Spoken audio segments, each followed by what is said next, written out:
Delete करने की नौबत कब आती है? कोई भी चीज़ आप डिलीट कब करते हैं? जब आपके ऊपर दबाव हो। अगर आज आप कोई सत्य चीज़ दिखा दें और उसको ऊपर से प्रेशर आ जाए, इस चीज़ को डिलीट किया जाए, चाहे वो पत्रकारिता हो चाहे वो राजनीति हो, जब ऊपर से दबाव आता है तो नीचे चीज़ें मैनेज करने की जाती हैं। दबाव कौन किया? कौन करेगा? रक्षा मंत्रालय के ऊपर कौन है? पीएमओ है, और तो कोई नहीं हो सकता है। तो साफ जाहिर है कि पीएमओ कौन चलाता है? मैं तो चलाता नहीं हूँ, प्रधानमंत्री मोदी चलाते हैं। प्रधानमंत्री मोदी के दबाव में तथ्यों के साथ छेड़छाड़ की जा रही है। वो उन्होंने सोचा, अच्छा ये बताइए कि आपके घर में रोज़ 1000 लाशें, अगर प्रधानमंत्री इस देश को अपना घर मानते हैं और कहते हैं मैं देश झुकने नहीं दूंगा, आज आपके घर में रोज़ 1000 लाशें गिर रही हैं कोरोना की वजह से, और आप शुभ मुहूर्त इसको मान रहे हैं। आज आप बाढ़ की चपेट में आप इसको शुभ मुहूर्त मान रहे हैं। पूरा का पूरा मेरा कांग्रेस का मंत्रिमंडल नहीं, भाजपा का मंत्रिमंडल अस्पताल के दरवाजे पे खड़ा है, ये शुभ मुहूर्त है। ये सारा चीज़ फ्रेमवर्क में ला करके दिखाया गया कि इस मुद्दे से, चाइना के मुद्दे से अचानक डाइवर्ट कर लिया जाए। उसी बीच क्या हुआ, थोड़ा उन लोगों के बीच में असमंजस की स्थिति आई, किसी ने डॉक्यूमेंट्री अपलोड कर दी और तुरंत फिर आनंद फानंद में उसे डिलीट करने की नौबत आई। ये जो क्रियाएं हैं, ये साक्ष्य हैं कि चोर की दाढ़ी में तिनका। देखिए भैया, जो रक्षा मंत्रालय ने अभी जो समीक्षा बैठक हुई, एक प्रवक्ता जी ने जो बयान दिया, जारी किया था, उसमें उन्होंने ये दर्शाया था कि फिगर 5 पर अभी भी जो है चाइना का एग्रेसिव, उनका जो वर्ड है एग्रेसिव मूवमेंट बना हुआ है। वहाँ पे उन्होंने बंकर और अपनी जो कैंप बना रखे हैं। ये जाहिर करता है कि चाइना आज भी हमारे ज़मीन पर अपने पूर्ण रूप से कब्जा करके अपनी मंशा को पूरा कर रहा है, जिसको कि हमारे प्रधानमंत्री बार बार नकारते आए हैं। अगर आप देखेंगे, जिस समय हमारे यहाँ फिगर 4 पर जब चाइना था तो भी ये नकार रहे थे, और इन्होंने कहा, जब इनका बयान 2 दिन बाद आया, जब हमारे 20 जवान मारे गए, उस समय ना ही इन्होंने किसी सैन्य अधिकारी का बयान बाहर आने दिया, और 2 दिन बाद कोमा से निकल करके सैन्य अधिकारियों से जब इन्होंने बातचीत करके अपनी रक्षात्मक दृष्टिकोण से जो बयान दिया, उन्होंने ये कहा कि किसी चौकी पर चीन का कब्जा नहीं है। वाकई चौकी पे अगर मान लीजिए हम यहाँ रोडवेज पे खड़े हैं, रोडवेज चौकी पर किसी बदमाश ने कब्जा नहीं किया है, मैं मानता हूँ, मगर उसने स्टेशन पे कब्जा कर रखा है, उसने इंग्लिशिया लाइन पे कब्जा कर रखा है, उसने नेहरू मार्केट में कब्जा कर रखा है। मगर कहने की बात ये हो गई हमारे प्रधानमंत्री कि कोई चौकी पे कब्जा नहीं है। आदमी किसी चीज़ को, डाटा को तभी डिलीट करेगा जब ऊपर से प्रेशर होगा। और प्रेशर किसका आएगा? रक्षा मंत्रालय के ऊपर पीएमओ बैठा, और पीएमओ में कौन बैठा है वो आप भी जान रहे हैं।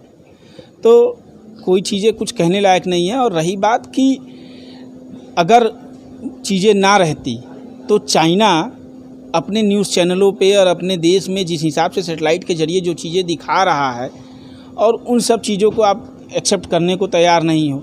आपके 56 इंच की बात कहाँ गई? वो 56 इंच की छाती कहाँ गई? हाँ, आप ही ने ना कहा था कि ये देश नहीं झुकने दूंगा, तो आज कहाँ है वो सब बातें? आज देश झुकने की बात नहीं कर रहे थे कि आप देश नहीं झुकने देंगे, और देश आज के डेट में आप देश की जनता के सामने ही मजाक कर रहे हैं। उसी देश की जनता ने आज आपको उस कुर्सी पे बैठाया था। जनता ने कुर्सी पे इसलिए बैठाया था, आपने कहा कि कांग्रेस के बारे में जिस प्रकार से भी कहा, जिस प्रकार से कहा, ठीक है, मानता हूं कि कांग्रेस ने अगर गलत किया तो गलत किया, तो जनता ने अगर आपको बैठाया तो इसलिए बैठाया कि आप सही करोगे। अगर आप तो स्थितियां ये कर दिए हो कि मुझे तो लगता है कि अब ये तिरंगे को बेचने की तैयारी में आ गए हैं। तो सर, जब तिरंगा सुरक्षित रहेगा तभी भारतीय जनता पार्टी रहेगी, तभी कांग्रेस पार्टी रहेगी, तभी और भी लोग रहेंगे। तो कम से कम उस तिरंगे के सम्मान को, उस तिरंगे की आन को देखते हुए कम से कम आप अब तो सत्य बोलिए। योगी जी जो अभी कल वो योगी जी ने कहा किसी मैटर में कि हम योगी हैं। अरे भाई, आप योगी हो तो सत्ता क्यों संभाल रखे हो? लोग संन्यास लेते हैं, अपने पारिवारिक जीवन से निकल करके एक सार्वजनिक जीवन से एकांकी जीवन में आते हो।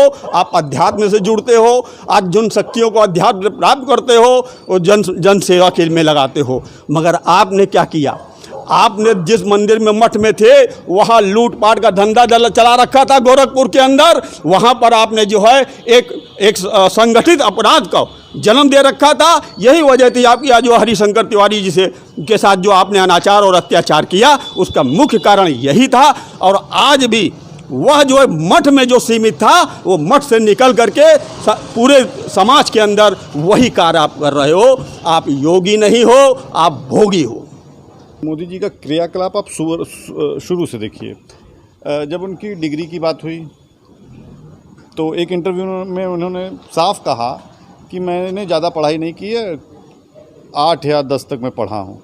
उसके बाद उनकी पहले एमए की डिग्री आती है, फिर बीए की डिग्री आती है, वो भी कंप्यूटराइज्ड डिग्री आती है, जबकि कंप्यूटर था नहीं। तो पहला इंसिडेंट ये हुआ। दूसरा इंसिडेंट आप देखेंगे, राफ़ेल के पेपर की बात आई। राफ़ेल के पेपर, ये संयोग है अगर या प्रयोग है, पहले इसमें जाइए आप, कि आप प्रयोग कर रहे हैं, आपने राफ़ेल का पेपर भी चुरा लिया। संयोग एक बार होगा कि 100 बार होगा? उसको चुराने के बाद, डिलीट करने के बाद, गायब करने के बाद अब आप आते हैं योगी जी के क्रियाकलाप पे। आइए, आप आते हैं तो आपके खिलाफ साक्ष्य हैं, आपके खिलाफ एफआईआर हैं। आप मुख्यमंत्री बनते ही सबसे पहले अपने खिलाफ जो एफआईआर साक्ष्य हैं उसको डिलीट मार देते हैं। और फिर अब आप ये रक्षा मंत्रालय के लाइब्रेरी में, मतलब ये रक्षा मंत्रालय है कि कोई परचून की दुकान है कि जिस पे से एक पार्ले का बिस्किट रखा हुआ है, उठाए और लेकर के चल दिए। जो चाइना के साथ मैटर चल रहा है, मैंने अभी 2 मिनट पहले अपने वक्तव्य में कहा है कि इन्होंने, राजनाथ सिंह ने जाकर सेना के सामने ये कहा कि हम 1 इंच ज़मीन में नहीं छोड़ेंगे। उसके बाद आप अपनी ज़मीन से पीछे हट रहे हो। वो तो पीछे हट रहे, मान लो उन्होंने कब्जा कर रखा था, लेकिन जब मुझको अपनी ज़मीन से पीछे हटाया जा रहा है तो निश्चित तौर पे हमारी सेना को अप्रोच रूप से ये बताया जा रहा है कि तुम्हारी हद, तुम्हारी सीमा इससे आगे नहीं है। रक्षा मंत्रालय ने तो वो बात की जो तथ्य उसके सामने थे, क्योंकि कुछ भी है वो आईएएस कैडर से संबंधित अधिकारी हैं, कितना भी होगा वो तथ्यों के आधार पर ही अपना बयान देंगे। मगर इसका डिलीट होना ये सरकार की कुलसित मंशा, कुंठित मंशा का प्रदर्शन है। चाइना अपने देश में, अपने न्यूज़ चैनलों में, अपनी सब चीज़ों पे दिखा रहा है, और हमारे देश का रक्षा मंत्रालय डाटा अपलोड करता है, और डाटा अपलोड करने के बाद डाटा डिलीट कर दिया जाता है, और हमारे देश का प्रधानमंत्री एक बार भी चाइना का नाम नहीं लेता है। तो इससे शर्मनाक और कुछ नहीं हो सकता है। आप ये सोचिए कि देश का प्रधानमंत्री किस स्तर की राजनीति कर रहा है और राजनीति की स्तर को कितना गिरा चुका है। कम से कम मैं यही कहना चाहूँगा कि देश के प्रधानमंत्री महोदय को कि अगर तिरंगा सुरक्षित रहेगा तभी आप भी सुरक्षित रहेंगे और हम भी सुरक्षित रहेंगे। कम से कम इस तिरंगे की सम्मान को देखते हुए आपको डट के चाइना का जवाब देना चाहिए, और आप चाइना के मुद्दे पर खड़े होइए और चाइना को ललकारिए। ये देश की एक एक जनता आपके साथ खड़ी रहेगी। अगर ये दोगली राजनीति और ओछी हरकत और ये झूठ बोलना, ये झूठ झपाट की राजनीति को बंद कीजिए और अपनी नीतियों को स्पष्ट करते हुए चाइना के ऊपर एक्शन लेने की बात कीजिए। देखिए, तथ्यों को गायब करना ये भाजपा का पुराना चरित्र रहा है। आपने राफ़ेल मामले में भी देखा होगा कि जो दस्तावेज थे वो गायब हो गए थे। देखिए, लाजमी है, भाजपा गायब करने में चीज़ों को बहुत माहिर रही है। जिसने देश का भाईचारा गायब कर दिया,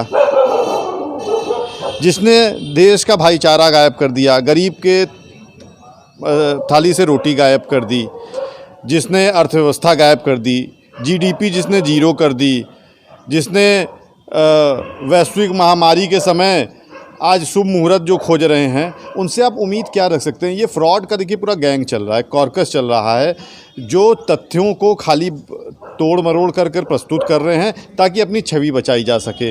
आप क्या लग रहे हैं, ये अच्छी छवि के लोग अगर होते तो ये तोड़ मरोड़ करके सरकार बना रहे होते इस समय, जबकि देश वैश्विक महामारी के चपेट में है, लोग लोग रोज़ भारत में मर रहे हैं। उस समय ऐसी कार्यशैली एक राष्ट्रीय पार्टी की होना ये बहुत ही दुर्भाग्यपूर्ण बात है कि एक तरफ देश का प्रधानमंत्री ये कहता है कि मंचों से खड़े होकर कि ना चाइना घुसा है ना घुसेगा, और दूसरी तरफ आप ये देखिए कि रक्षा मंत्रालय एक डॉक्यूमेंट्री 2 दिन पहले अपने वेबसाइट पे अपलोड करता है, जिस डॉक्यूमेंट्री की तरह साफ दिखाया जाता है कि चाइना बहुत ही तेज़ी से और प्रतीकात्मक तरीके से घुसपैठ जारी किए हुए है।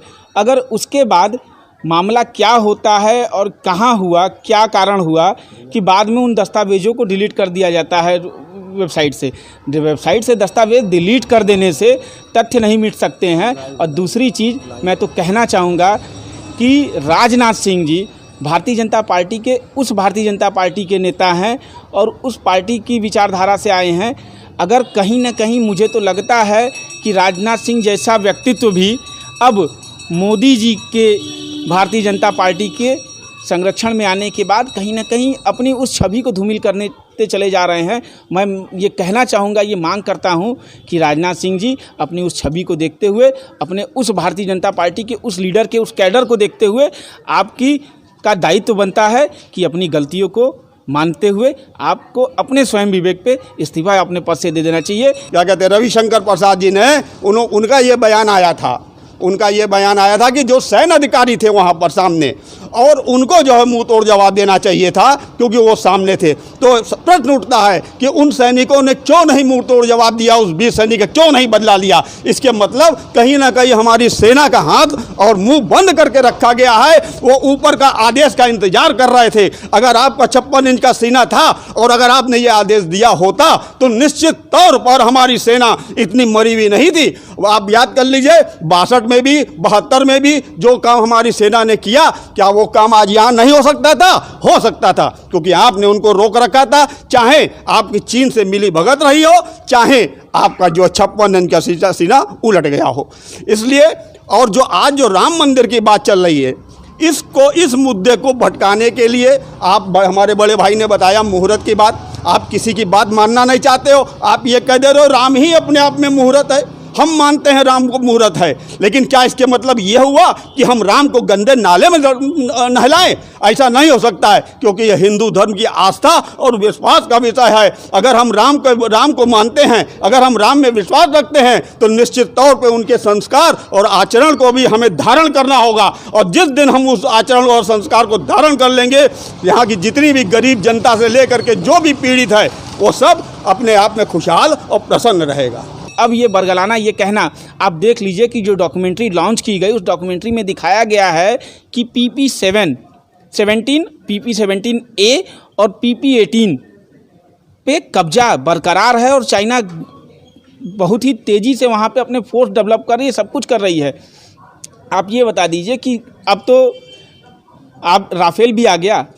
हमारा देश का प्रधानमंत्री चाइना के प्रधानमंत्री का नाम तो चाइना का नाम लेना, ऐप का नाम लेना तो छोड़ दीजिए, कि इसी एक बार चाइना के प्रधानमंत्री या चाइना देश का नाम तक नहीं ले पा रहा है। अब सोच लीजिए कि उसके अंदर चाइना का क्या दहशत है। तो ऐसे डरे हुए और सहमे हुए प्रधानमंत्री की भूमिका अब स्पष्ट नज़र आ रही है कि आप सोच लीजिए कि चाइना से ये दहशत है कि हमारा देश का प्रधानमंत्री चाइना का नाम लेने से कतरा रहा है, और उसके सारे के सारे डॉक्यूमेंट्रीज को डिलीट किया जाना रक्षा मंत्रालय से कहीं ना कहीं संदेहास्पद स्थिति खड़ी करती है। देखिए, ऐप डिलीट करना ये चाइना को कोई जवाब देना नहीं हुआ। अभी भी प्राइवेट नेटवर्क के थ्रू आप इस ऐप को चला सकते हैं। तो क्या अब वो हमारी ज़मीन कब्जा करें, हम उनको व्हाट्सएप पे गाली दे दें, हमारा बदला पूरा हो गया? देखिए, एक ठोस रणनीति होती है। हम 1961 में जब पहला युद्ध लड़े चाइना के साथ, उस वक्त कमज़ोर थे, हमारे पास आर्थिक स्थिति कमज़ोर थी, हमारे पास रिसोर्सेज कम थे, लेकिन हमने मुंह तोड़ जवाब दिया और चाइना को हराया। उसके बाद चाइना ने धोखा करके हमारे ऊपर हमला कर दिया और कुछ ज़मीन कब्जा कर ली, और इसको हमने देश को बताया, हमने छुपाया नहीं। और आज जब हम हर तरीके से मजबूत है, आर्थिक दृष्टि से पूरा वैश्विक जो विश्व हमारे साथ खड़ा है, उस वक्त हम